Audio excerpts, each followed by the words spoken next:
The panel is going to be called, this is the closing power panel. How misnamed is that? Online video making money the new fashioned way. We've got, let's see, in no particular order. This might be alphabetical, though. Rob Desario, the U.S. Director of Digital Strategic Alliances for OMD, and Danny Fishman, the President of Digital, come on up, guys, Digital Broadcasting Group. You got Josh Kornblit from the Director of Digital from MediaStorm, and Scott McClernand from UMI, the CRO, that's Chief Revenue Officer, as they're making big round of applause to these guys. Let me tell you how this is going to go.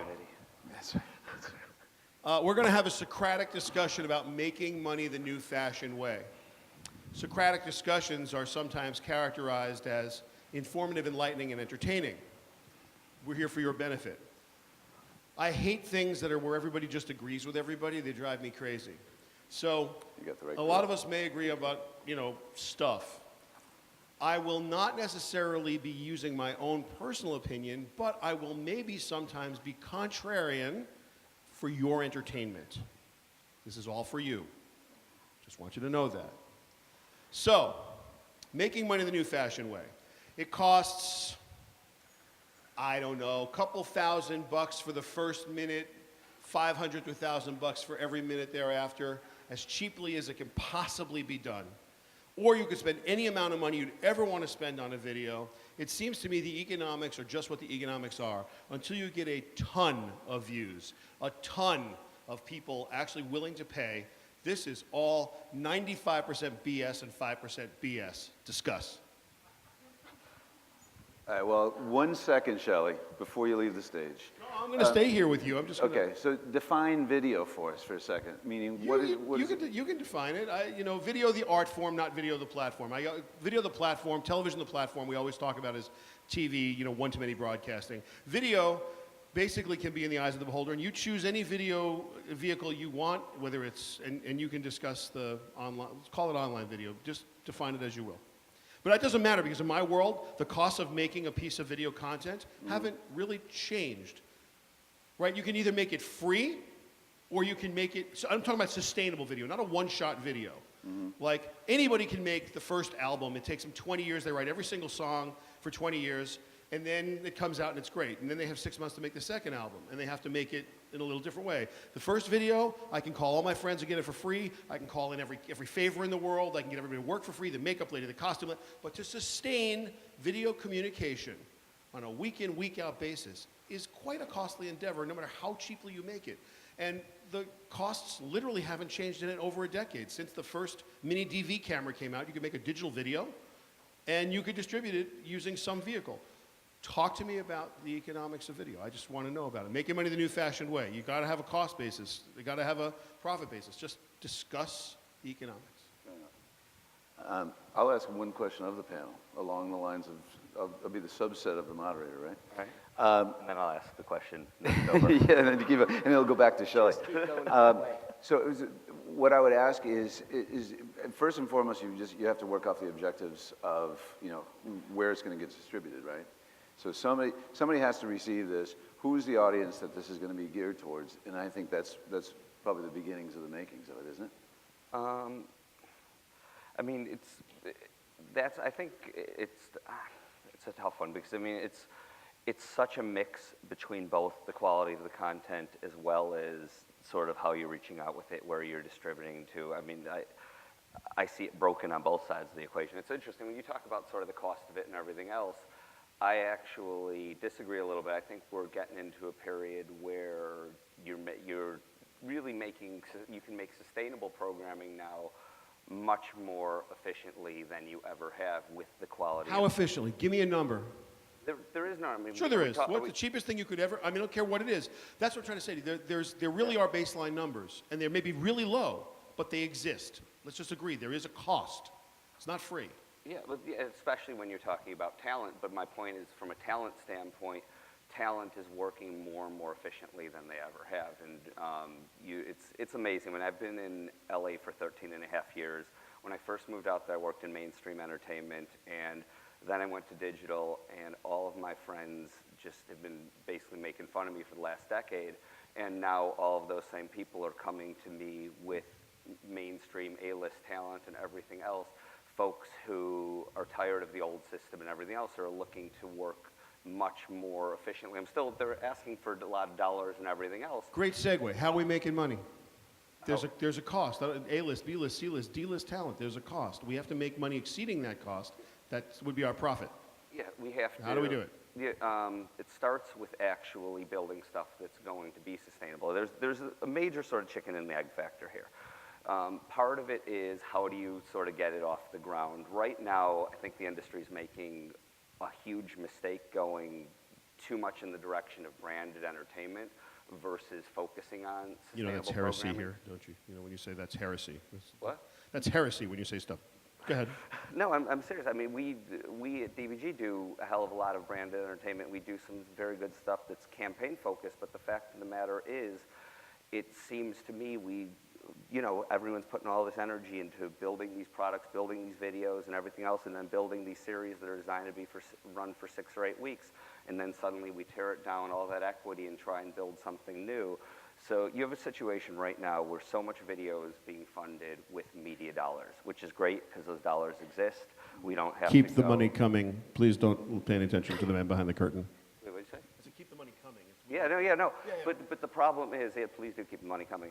But the problem with that equation is everybody is looking at this as too short of a campaign-specific or campaign-focused endeavor. So you have a situation where it's like, all right, you have a video, you create, attempt at a sustainable show. Day one, there's this weird expectation. Oh, it just launched 5 minutes ago. Is it a hit? You have the brands or the agency calling you and everything else, wondering if it's a hit. Did it go viral? Did it go viral? Is it a hit? Where you have television media and people are much more patient. It's through the experience you have the opportunity to allow a show to build and then get that sustainability. But when you're funding with media right off the bat, it's a challenge. Okay. See if I understand this. Yes. In the 21st century, production is now commoditized, right? You can do it very efficiently, very cheap. Yes. Distribution is obviously commoditized. You put it on YouTube, everyone in the world can see it. Right? They No. can, they won't, but they can. The only thing that's not will they commoditized in the come? three No, things you've got to market it. You is can't just distribute promotion. it. Yeah, well, The third leg of the stool. Right? So which that's is where, that's is the a thing huge that's the only leg- thing yeah. that's left, right? Which it's funny because I would think that a lot of people, especially here, look at a brand, look at a candy bar brand. They've got distribution, their product is on the shelf. They're not just going to say, oh, we're just buying distribution. You actually have to invest in the promotion of that distribution or the marketing of that distribution. And So that's we're a making huge- money the new fashion way. Let's get some new voices in here. Making money the new fashion way. Production commoditized. Distribution commoditized. Promotion not commoditized. Making money the new way. You still got to have either money or a partner with huge weight. Talk to me about the new model. Or marketing expertise. I mean, I think, yeah, distribution's the hard part of it, right? But I think a lot of what we're doing for our clients are, similar to what Samsung is doing. You're working with partners that have built-in distribution that could help you promote your brand and kind of, pull back on some cost to actually promote it. Somebody like a Funny or Die, for instance, has this great well of talent that they could tap into to help you produce videos. They have built-in distribution, so it's, we get a save on costs from that standpoint. Yeah, I think, oh, sorry, go ahead. Yeah. I was going to say, I think the promotion of any piece of content is actually critical because the large amount of money or the largest amount of money that's coming through our agency is still going to FEP. And it is, because it's almost a known entity. And clients are familiar with it and they're comfortable going there. I think that, and Scott, we were talking about this before, that once they get comfortable there, they will move on to the mid-tier. But till they're comfortable with known quantity in terms of content and well-lit environments, I don't think you're going to see a great degree of dollars move to that space. Yeah, and I'll take that one step further, and that is, there was a term that I heard earlier today, I think Susie mentioned it, the marketing activation, right? So it's like, we're talking about if you build it, will they come? Well, yeah, it has to be promoted. You can't build a brand until you've marketed that brand. It's great that Nike can build a video and everybody tries to find it. It's a marketing activation, but I think it's on one hand, you can talk about the brands that have been built without sustainable marketing dollars and media dollars behind it. We'll have that argument a different day. It'll take us so far off topic. Okay, I'm looking for making money the new-fashioned way. I know the old-fashioned way. It's a banking business. I invest in programming, and that programming has a lot of different places I can put it. It's got a lifespan, or it may be disposable like a football game, but it's certainly got an engine around it. I fully understand that model. I'm trying to understand this model where one-offs may have 50 million views or 100 million views. You can't necessarily replicate the 100 million views, and when it's done, it's done. I'm a content creator. Is it fame? Is it street cred? What do I have to do to profit from having my one-hit wonder or two-hit wonder? How do I do this? Where's the new real model from where you guys are sitting?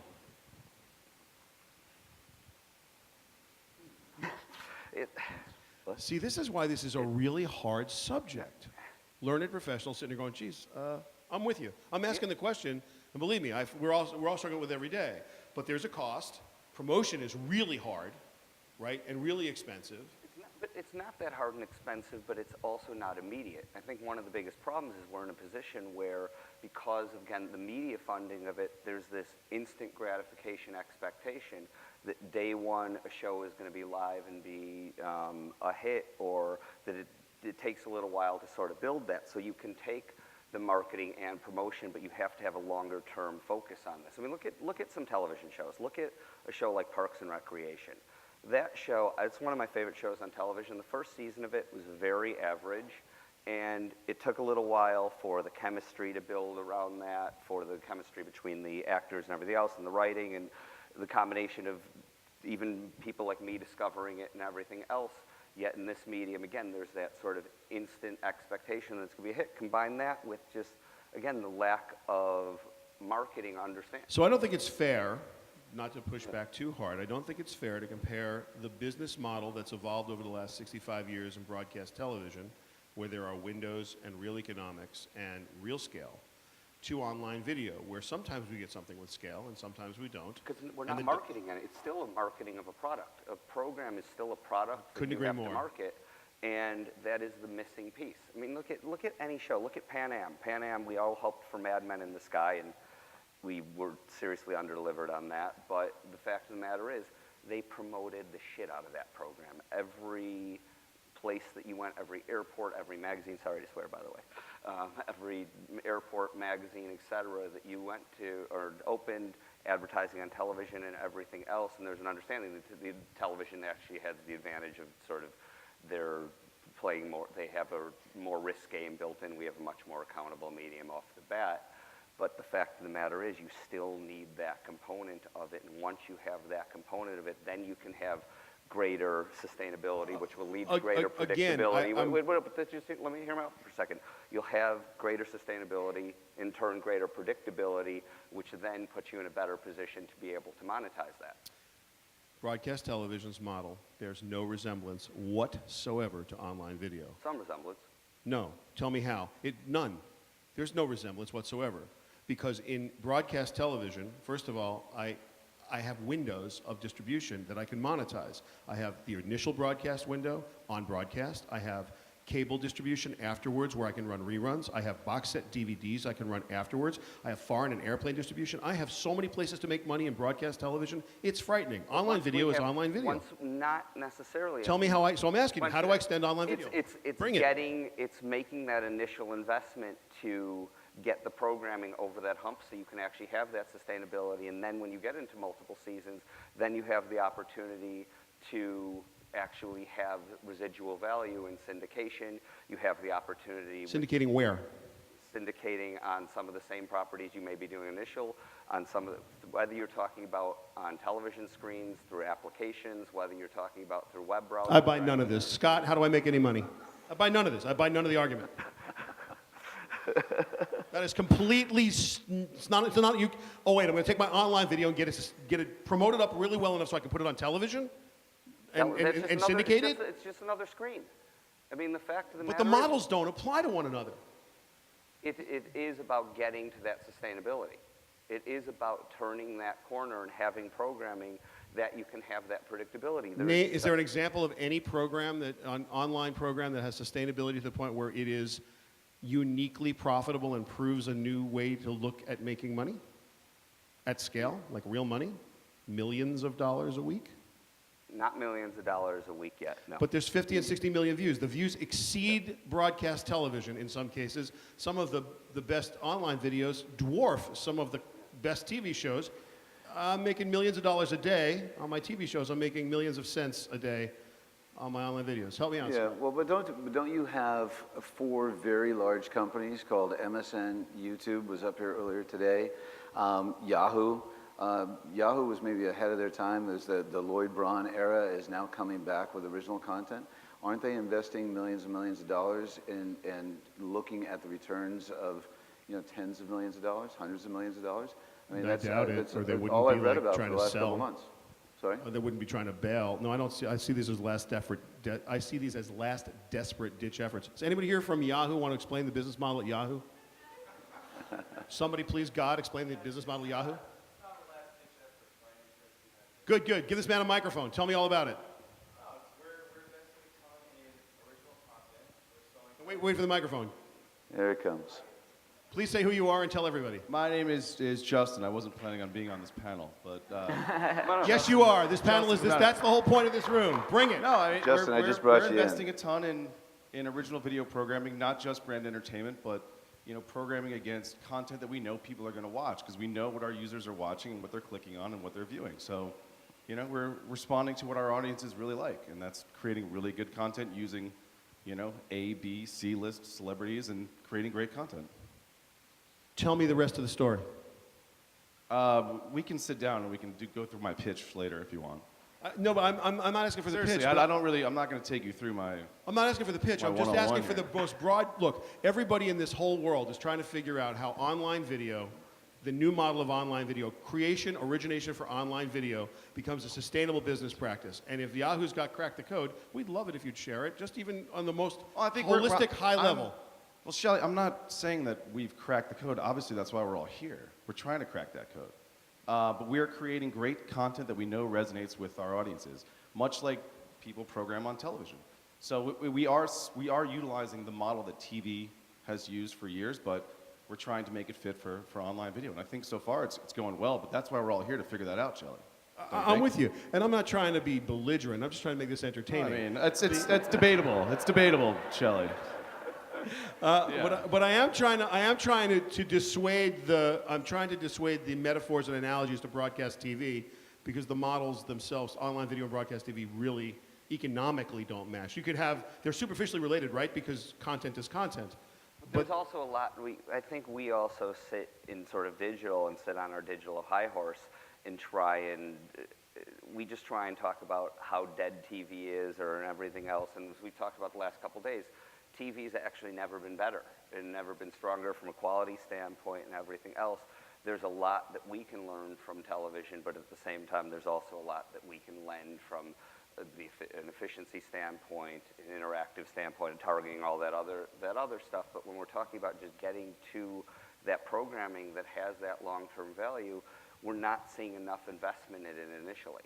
We're in a world where in television, again, they can take those sort of deficit financing risks and go and make stuff and get a longer sort of initial season and everything else. But until we start making longer commitments than 6 episodes or 8 episodes off the bat, we're not going to get anywhere. Let me make one observation really quickly and then interject. 4 years ago, 5 years ago, my boss, Leslie Moonves, coined the phrase that we're talking about traditional dollars versus digital dimes. And this is the first time that I saw at an iMedia conference or any digital conference anywhere that earlier this morning there were 3 national broadcast buyers up here. All of them are interested in having conversations with all of us. The Yahoo guys that are building original content, myself that's playing in the mid-tail, you that's doing original content. There's a reason why 3 of those guys are here, and I'm sure that Jack Myers had something to do with it, but at the same time, they're not going to come unless they believe that there is content to spend media dollars against. Yeah, and that's what I was going to get to, and I know, Danny, you mentioned it a few times, is the value. I think that there's still a misunderstanding of the value of online video as it compares to TV. I mean, TV is the 800-pound gorilla. That's where all the money is. That's why the new fronts... Could you just expand on that? I would love to hear that really broken out. Value one versus the other? How do you define that, and what do you think the over-under is? Yeah, and I think in the digital space, for too long still, and I still see clients looking at, they are running quote-unquote brand campaigns and providing measurement and delivering on click-through. So they're talking cost per click for branded video. I mean, that still occurs. No, it's not. Yes, it is, unfortunately. No, it can't be. And I think That's actually shocking, but okay. yeah, till we're able to say via brand impact, one impression online and one impression on TV, what is the associated value of each to my consumer and to my audience?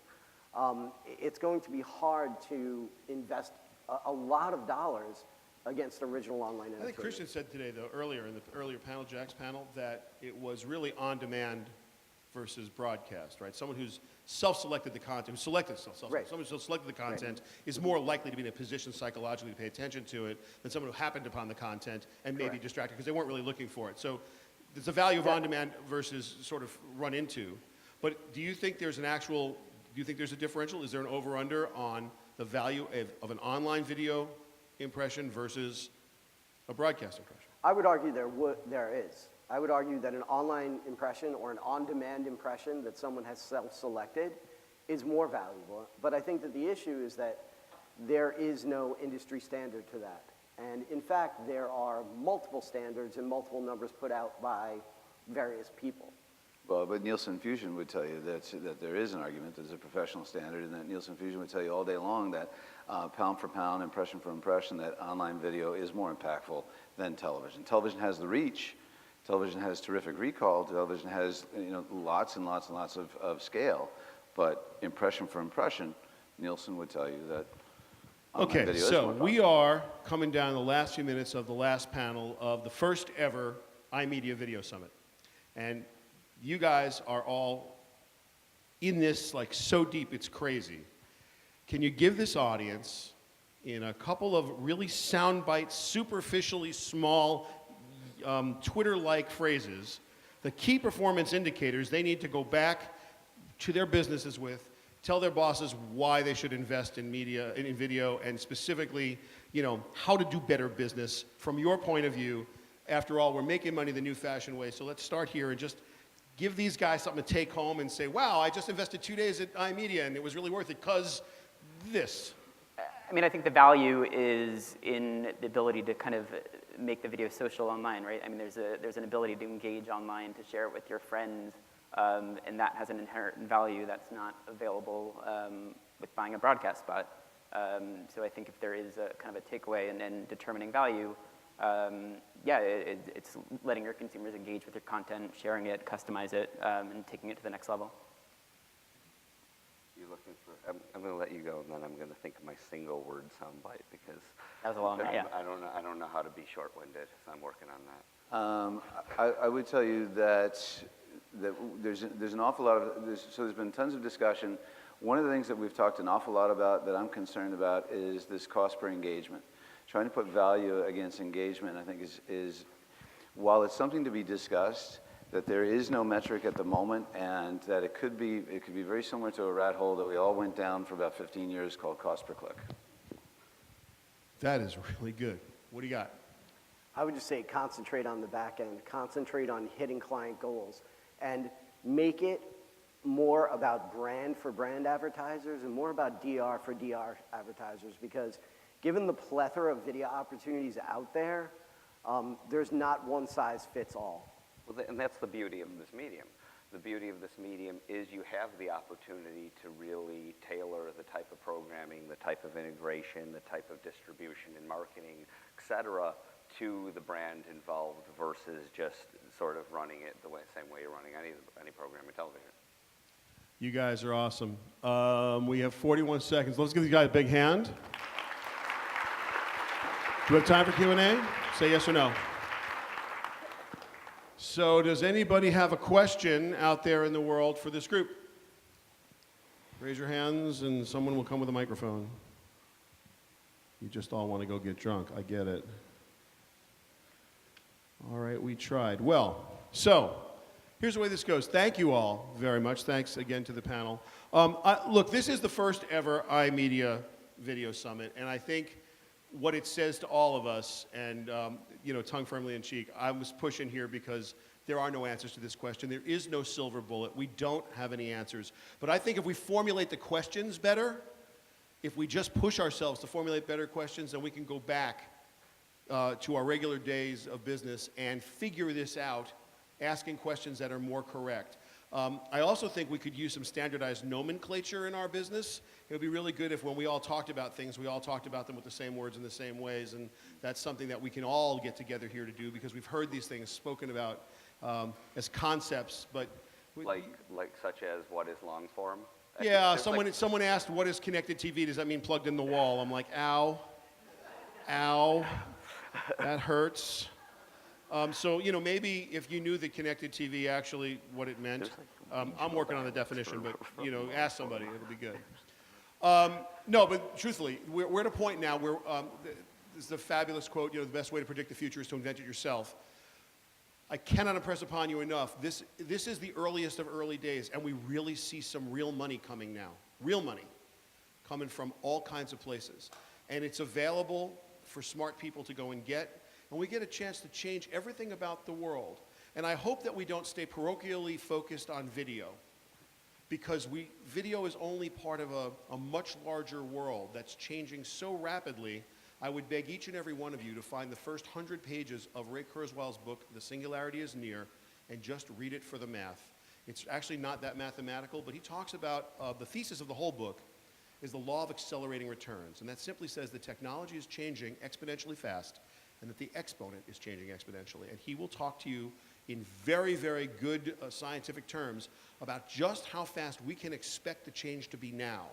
Knowing that, and taking that back to work with you, and thinking about how to architect the future, that would be a fabulous key takeaway from this week. I want to thank the panelists. I want to thank each and every one of you.